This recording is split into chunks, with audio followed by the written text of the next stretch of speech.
اللہ تبارک و تعالیٰ کا صدقہ کروڑ شکر کہ اس نے ہمیں ماہ شعبان عطا کیا، رمضان المبارک کی آمد ہے، ماہ رجب المرجب ہمارے بیچ سے گزرا، بڑا مقدس بابرکت مہینہ وہ رخصت ہوا، اور وہ ماہ تشریف لایا کہ جس مہینے کو سرکار نے اپنا مہینہ فرمایا، الشعبان شہری، شعبان میرا مہینہ ہے۔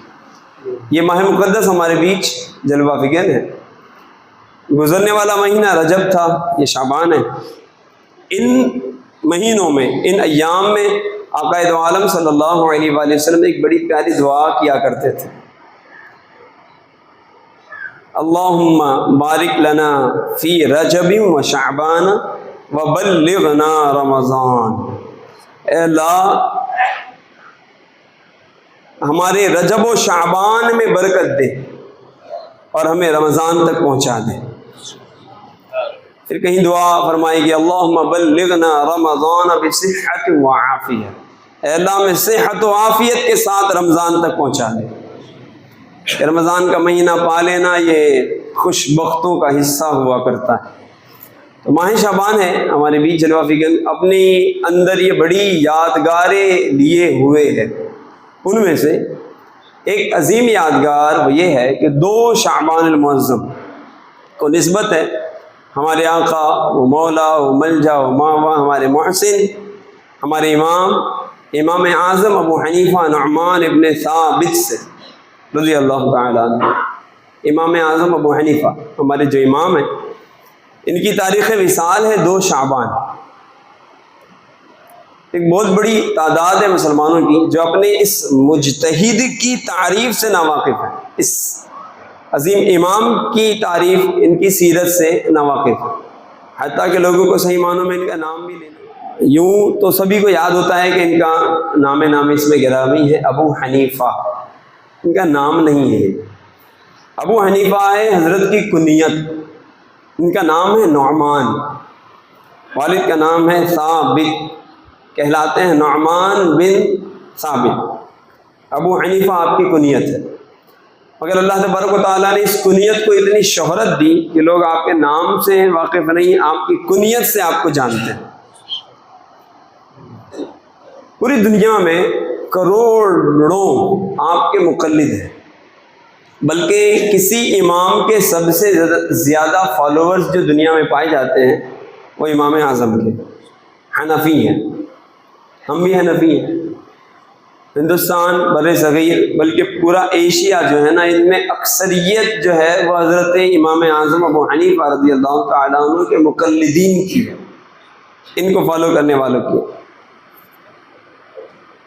اب بات آئی ہے تو یہ بھی عرض کروں کہ ہماری فقہ کے 4 امام ہیں، چاروں ہمارے ہیں، چاروں ہمارے سر کے تاج ہیں، ان چاروں کی تعظیم کرتے ہیں، تقلید ایک کی کرتے ہیں، محبتیں چاروں سے کرتے ہیں۔ ہماری فقہ کے 4 امام ہیں اور ہماری طریقت کے بھی 4 امام ہیں، یعنی شریعت کے 4 امام ہیں، طریقت کے بھی 4 امام ہیں، یہ ہمیں پتہ ہونا چاہیے۔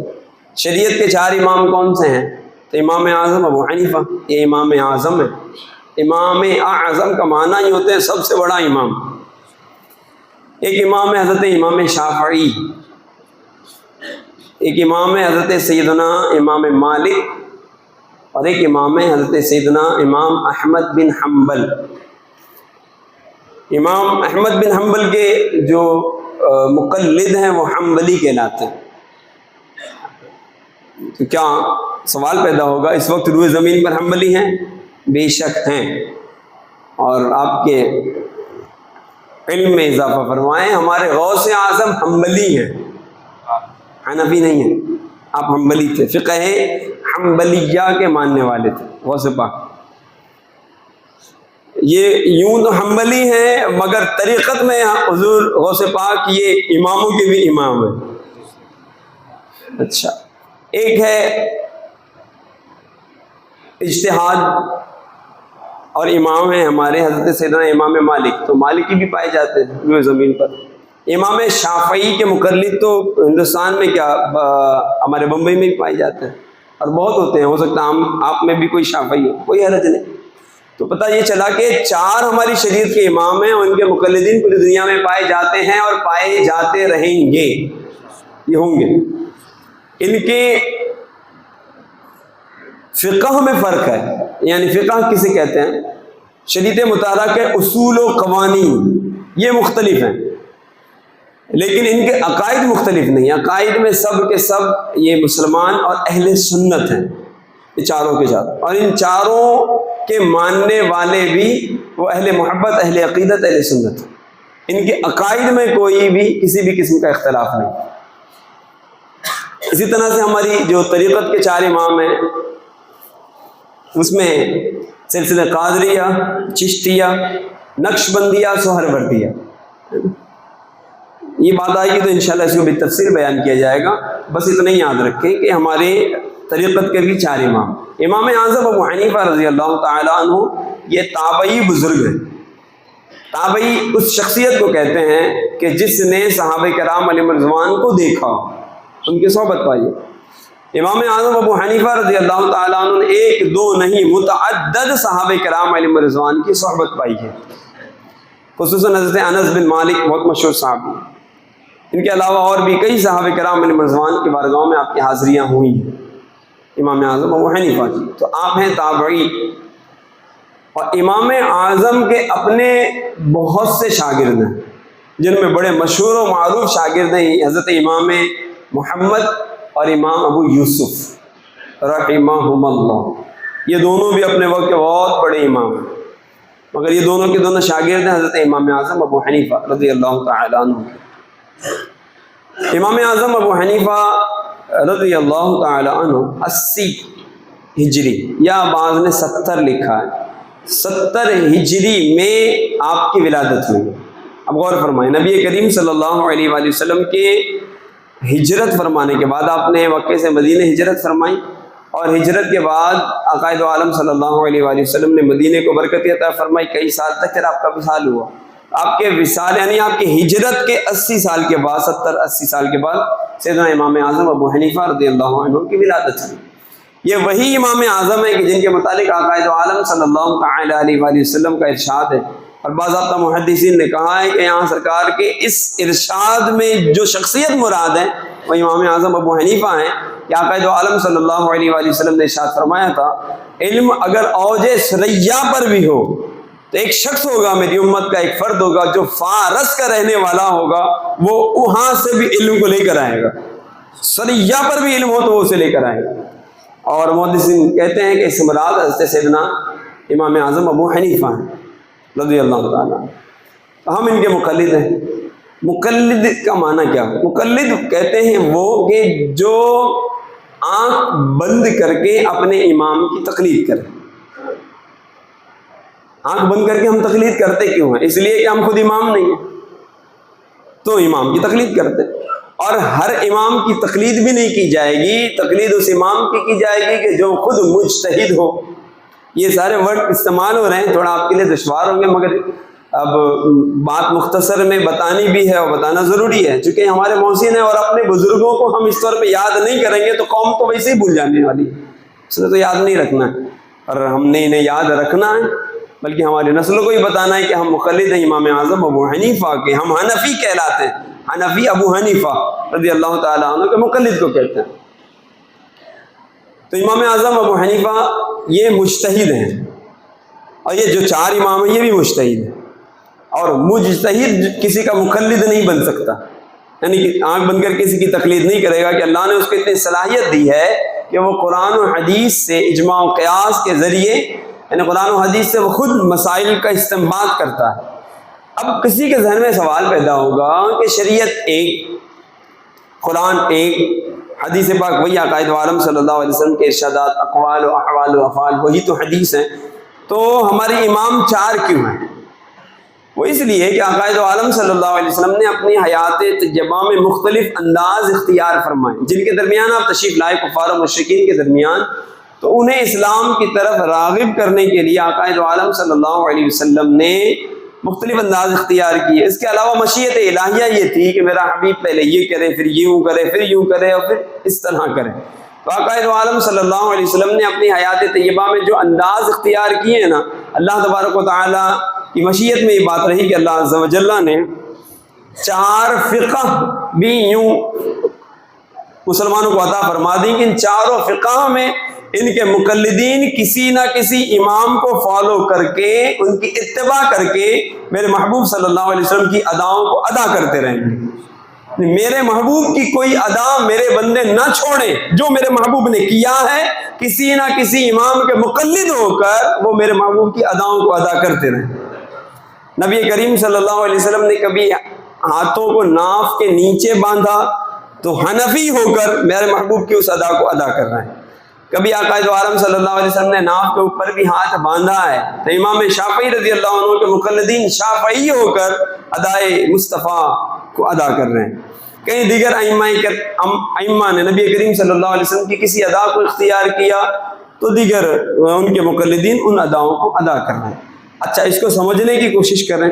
جیسے کہ ہم حنفی جب نماز پڑھتے ہیں تو نماز میں ہمارے یہاں ہے کہ قاعدہ اولا ہو، یعنی پہلا قاعدہ۔ 4 رکعت کی نماز ہم جب پڑھتے ہیں تو 4 رکعت کی نماز میں جب ہم پہلا قاعدہ کرتے ہیں، التحیات پڑھتے ہیں، عبدہ و رسولہ تک ہم نے مکمل کیا۔ اب اجازت نہیں ہے کہ ہم درود ابراہیمی پڑھیں، ٹھیک ہے؟ اگر کسی نے بھولے سے اللہم صلی علی محمد یا میم بھی کہہ دیا یا اللہم صلی علی سیدنا بھی کہہ دیا پہلے قاعدے میں، جبکہ وہ فرض، واجب اور سنت موقدہ ادا کر رہا تھا، اگر یہاں تک پڑھ لیا تو اس پہ سجدہ سہو لازم ہو جائے گا، اس کو سجدہ سہو کرنا پڑے گا۔ یا تو یہ پڑھ لے، یا اتنی دیر تک اگر وہ خاموش بھی بیٹھا رہا، کسی فکر میں بیٹھا رہا یا کنفیوز بیٹھا رہا یا کسی غور و خوض میں بیٹھا رہا اور اتنی دیر اس نے گزار دی تو اس پہ سجدہ سہو لازم ہے کہ سجدہ سہو کرنے ورنہ اس کی نماز درست نہیں ہوگی۔ یہ ہمارے یہاں مسئلہ ہے۔ اچھا، اب حنفیوں کے یہاں یہی ہے کہ اگر عبدہ و رسولہ کے بعد اگر کسی نے درود پڑھا، اللہم صلی علی محمد کہہ لیا تو اس پہ سجدہ سہو لازم ہو جائے گا۔ امام شافعی کے نزدیک ایسا نہیں ہے۔ امام شافعی کے نزدیک یہ ہے کہ اگر کسی نے درود پڑھ لیا تو کوئی حرج نہیں۔ آقا عالم صلی اللہ تعالی علیہ وآلہ وسلم کی حضرت سیدنا امام اعظم ابو حنیفہ رضی اللہ تعالیٰ عنہ کو زیارت ہوئی، اور نبی پاک صلی اللہ علیہ وسلم نے امام اعظم سے فرمایا کہ تم نے مجھ پر درود پڑھنے والے پر سجدہ سہو لازم قرار دے دیا۔ درود ہی تو پڑھ رہا ہے وہ، عبدہ و رسولہ تک تو اس نے التحیات پڑھا، لیکن اس کے بعد درود ہی تو پڑھا تھا، اب درود پڑھنے والے پر تم نے سجدہ سہو لازم کر دیا۔ عرض کرتے ہیں یا رسول اللہ، چونکہ عبدہ و رسولہ کے بعد وہ درود کا محل نہیں ہے، وہ جگہ درود پڑھنے کی نہیں ہے۔ اب اگر وہ درود پڑھ رہا ہے تو کیونکہ وہ بھول کر درود پڑھ رہا ہے نا، قصدن اگر درود پڑھ دے گا تب تو نماز ہی ٹوٹ جائے گی اس کی۔ یاد رکھیں، حنفی اگر جان بوجھ کے درود پڑھے گا تو قصدن اگر کوئی ترک واجب کرتا ہے تو سجدہ سہو سے تلافی نہیں ہوگی، یعنی سجدہ سہو کر لینے سے معاملہ حل نہیں ہوگا۔ کیوں کیا؟ بھول سے اگر درود پڑھ دے گا تو سجدہ سہو سے اس کی نماز ہو جائے گی۔ امام اعظم ابو حنیفہ رضی اللہ تعالیٰ عنہ عقائد عالم کی بارگاہ میں عرض کرتے ہیں یا رسول اللہ، جب وہ محل نہیں تھا تو اس نے بھول کے درود پڑھا کیوں؟ مطلب درود بھول کے کیوں پڑھا؟ نہیں، وہ جگہ نہیں تھی نا درود پڑھنے کی، اس لیے یا رسول اللہ میں نے اس مسئلے کو بیان کیا۔ امام شافعی رضی اللہ تعالیٰ عنہ سے جب پوچھا گیا کہ آپ نے درود کی اجازت دے دی اور کہا کہ اگر کوئی پڑھ لیتا ہے تو حرج ہے نہیں، تو امام شافعی کا کہنا یہ کہ اس نے کچھ اور نہیں پڑھا تو درود ہی ہے نا، تو درود ہی پڑھا ہے، اس وجہ سے میری فقہ میں ہم اس پر سجدہ سہو کو لازم قرار نہیں دیتے۔ دونوں اماموں کے ان اقوال کو آقا عالم صلی اللہ علیہ وسلم نے پسند فرمایا۔ تو کوئی درود پڑھ کے شافعی ہے تو اس کا بھلا ہو رہا ہے، کوئی درود سے رک رہا ہے اور فقہ حنفی پر عمل کر رہا ہے، اس کا بھی بھلا ہو رہا ہے۔ دونوں کے پاس دلائل موجود، اور ایسے دلائل ہیں نا کہ ہم جیسوں کی عقلیں حیران رہ جائیں گے۔ یہاں تک کہ جب طلبہ نا مدرسوں میں امام اعظم ابو حنیفہ کے ہم جب مدارس جامعات میں پڑھتے تھے تو کبھی ہدایہ ہے تو ہدایہ سے پہلے کبھی نور العزا ہے تو نور العزا کے علاوہ شرح وقایہ ہے، تو یہ جب کتابیں ہمارے سامنے ہوتی تھی جب اس پر باضابطہ ہم ان کتابوں میں بہت زیادہ اختلاف جن دو اماموں کے درمیان ہے وہ حضرت امام شافعی اور امام اعظم ابو حنیفہ کے درمیان، حناف یہ فرماتے، شوافی یہ فرماتے، اس پر بحث ہے۔ تو جب ہم شافعی حضرات کی بحثیں پڑھتے تھے نا تو ہماری عقلیں دنگ رہ جاتی، ہم کو یہ لگتا تھا کہ یہاں تو امام اعظم ابو حنیفہ کا جو موقف ہوگا وہ کمزور ہوگا، اتنے دلائل ہیں امام شافعی نے، یوں فرمایا، یوں ہے، یوں ہے، یوں ہے، یوں ہے. ہم کو لگتا تھا کہ شاید یہاں پہ امام اعظم کے پاس دلیل نہیں ہو پائے گی یا کچھ بات کمزور پڑ جائے گی. لیکن جب امام اعظم کے دلائل ہم پڑھتے تھے اور جب ہمارے استاد صاحب اس کی تشریح کرتے تھے، وضاحتیں کرتے تھے، تو یوں لگتا تھا کہ امام شافعی کا یہ پورا جو ایک محل تیار تھا نا، امام اعظم کے ایک دلیل نے اس محل کو ہچ کر دیا، اور آپ کی دلیل اتنی قوی، اتنی مضبوط ہے، ہماری عقلیں دنگ رہ جاتی تھی. تو واقعی یہ سب علم کے پہاڑ تھے نا، اور یہ اللہ تبارک و تعالیٰ کی مشیت ہے. میں نے عرض کر دیا کہ یہ 4 فرقہ ہوں گی تاکہ میرے محبوب نے اپنی حیات طیبہ میں جو ادائیں ہیں میرے مصطفیٰ کی، وہ تمام ادائیں میرے بندے کسی امام کی تقلید میں ادا کرتے رہیں. اب مسائل میں اختلاف کو ایسے بھی سمجھ لیں. اچھا ایک بات آئیے تو بھی عرض کرتا ہوں، کبھی کبھی حنفیوں کو ضرورت پڑتی ہے کہ وہ شافعی مسجدوں میں نماز پڑھتے ہیں. جیسے مثال کے طور پر ابھی کوئی مخدوم ماہم کے یہاں حاضری دینے کے لیے چلا جائے، تو مخدوم ماہمی کی جو مسجد ہے اس میں جو امام ہے وہ شافعی ہے. اب کیا کریں، لوگ مسئلے پوچھتے ہیں حضرت اس میں کیا کریں. تو کیا کریں، وہ یوں کریں، آسان کام ہے کہ امام صاحب سے جا کر کہہ دیں کہ میں حنفی ہوں، آپ کے پیچھے نماز پڑھوں گا، میری رعایت کر دیجیے گا. بس اتنا ہی کہنا ہوگا، تو وہ رعایت کریں گے. اگر وہ رعایت کر دیتے ہیں تو انشاءاللہ حنفی کی نماز ہو جائے گی. اس کو سمجھے کیسے، رعایت کیسے کریں گے. مثال کے طور پر ہم جب وضو کرتے ہیں تو وضو کرنے میں ہمارے نزدیک جو وضو کے 4 فرائض ہیں ان میں سے ایک یہ ہے کہ کوہنیوں سمیت ہاتھ دھونا. کوہنیاں ہماری یہاں تک ہیں، یہ ہماری کوہنیاں ہیں، یہاں تک ہاتھ دھونا ہمارے یہاں پر حنفیوں کے یہاں فرض ہے. شافعیوں کے یہاں یہ ہے کہ کوہنیوں تک ہاتھ دھونا فرض ہے، وہ یہاں تک بھی دھو لیں تو ان کا وضو ہو جاتا ہے. اور ہمارا یہاں تک اگر کوئی دھوئے تو اس کا وضو نہیں ہوگا. کوہنیوں سمیت یعنی مکمل یہ ہڈی شامل کر کے یہاں اوپر تک، بلکہ مستحب یہ ہے کہ آدھے بازو تک ہاتھ دھوئے، یہاں تک. ٹھیک ہے. اب اگر شافعی امام نے وضو میں ہاتھ یہیں تک دھویا ہے، یعنی اپنی فقہ کے مطابق اس نے فرض ادا کر لیا ہے اور آ گیا نماز پڑھانے اور حنفی پیچھے کھڑا ہو گیا، تو حنفی کے نزدیک تو اس کا وضو نہیں ہوا نا. ہمارے نزدیک اس کا وضو اس لیے نہیں ہو رہا ہے کہ کوہنیوں سمیت ہاتھ دھونا تھا، اس لیے ہماری نماز نہیں ہوگی. اب ہم کہہ دیں گے نا امام صاحب سے حضرت میری رعایت کر دیجیے گا، تو شافعی امام کیا کریں گے کہ وہ اتنا حصہ دھو کر آ جائیں گے کہ جتنا حنفیوں کے یہاں دھونا فرض ہے، ہماری نماز ہو جائے گی. تو یہ کہنا ہوتا ہے کہ حضرت میری رعایت کر دیجیے گا. ویسے عام طور پہ جو شہروں میں مساجد ہوتی ہیں اس میں امام رعایت کر رہا ہوتا ہے، اس کو پتا ہوتا ہے کہ میرے پیچھے حنفی نماز پڑھتے ہیں. خیر رہی بات ہے کہ ان ائمہ کے پیچھے، حنفی کی شافعی کے پیچھے نمازیں ہو جاتی ہیں، مگر یہی صورتیں ہیں کچھ رعایات وغیرہ کے ساتھ میں وہ عرض کرنی ہوتی ہیں. تو یہ ہے سیدنا ہمارے امام اعظم ابو حنیفہ. آپ کا مزار پر انوار کہاں ہے؟ تو آپ کی اللہ آپ کو بغداد معلیٰ لے جائیں تو حضور غوث پاک رحمۃ اللہ تعالیٰ علیہ کے مزار پاک سے بسوں کے ذریعے سفر ہوتا ہے. مجھے ایسا لگتا ہے کہ 1.5-2 گھنٹہ یا 3 گھنٹہ سفر ہوتا ہے. تو امام اعظم ابو حنیفہ رضی اللہ عنہ کا مزار فائز الانوار ہے. ایسی عظیم بارگاہ ہے، وہ روحانیت، وہ کیفیت، وہ کیف و سرور ہے کہ کیا بیان کروں میں. یہ بیان کرنا مشکل ہے، آپ جا کر دیکھیے کہ کیسا کیف و سرور ہے. جانا چاہیے. اللہ نے اگر نوازا تو لوگ پتہ نہیں کہاں کہاں سفر کر رہے ہوتے ہیں، دنیا بھر کے سفر کر رہے ہوتے ہیں. کیوں نہ اپنے اس محسن کی بارگاہ میں حاضری دی جائے. بغداد معلیٰ حاضریاں ہوتی ہیں تو حاضری دیں، اور امام حضور غوث پاک کی بارگاہ میں غوث اعظم کے یہاں بھی جائیں، امام اعظم کے یہاں بھی جائیں، شہید اعظم کے یہاں جائیں، تینوں کے تینوں بغداد معلیٰ ہی میں. امام اعظم ابو حنیفہ وہیں موجود، غوث اعظم وہیں موجود، اور شہید اعظم سیدنا امام حسین کربلا معلیٰ وہ بھی وہیں ہے، بس قریبی ہے، بسوں کے ذریعے سفر ہوتا ہے. وہاں پہ بھی انشاءاللہ آپ کی حاضریاں ہوں گی. چاہیے یہ کہ ہم حضرت سیدنا امام اعظم ابو حنیفہ رضی اللہ عنہ کے مقلد ہیں، نمازوں کی بھی پابندی کریں، اپنے اس امام کی سیرت طیبہ سے بھی واقف رہیں. اور میرے امام بہت متقی تھے، تاجر تھے، مگر ایسے متقی تاجر کہ جن کی تہجد بھی نہ چھوٹتی تھی، جو عشاء کے وضو سے فجر پڑھا کرتے تھے. اے حنفیوں، کم از کم اتنا تو ہو جائے کہ ہم عشاء پڑھ لیں، عشاء کے وضو سے عشاء پڑھ لیں اور فجر کے وضو سے فجر پڑھ لیں، اتنا ہی کرنا ہے. مگر یہ ہے کہ ہمارے امام کا تقویٰ یہ تھا، ان کی پرہیزگاری یہ تھی، کبھی بھی حضور امام اعظم سے غیبتیں کرتے نہیں سنا گیا. آپ چغلیاں نہیں کرتے تھے، لوگوں کی عیب جوئیاں نہیں کرتے تھے امام اعظم. حنفیوں کو چاہیے کہ ایسے رہیں، نہ غیبت کریں نہ غیبت سنیں.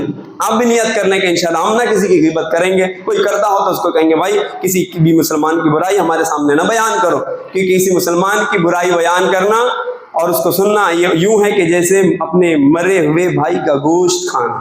اس کو حرام قرار دیا ہے ہماری شریعت مطہرہ نے، اس کی اجازت نہیں دی۔ تو آپ بھی بچیں، غیبتیں کرنے سے بچیں، چغلیوں سے بچیں، عیب جوئیوں سے بچیں۔ کسی مسلمان کا عیب اگر پتہ چلتا ہو تو ڈھک دیں، چھپا دیں، آپ ڈھک دیں ان کو، یوں چھپا دیں۔ اللہ تبارک و تعالیٰ روز محشر ہمارے عیبوں پر پردہ پوشی فرما دے گا۔ اللہ تعالیٰ ہمیں لوگوں کے عیوب ڈھکنے کی، چھپانے کی توفیق عطا فرمائے۔ وما علینا الا البلاغ۔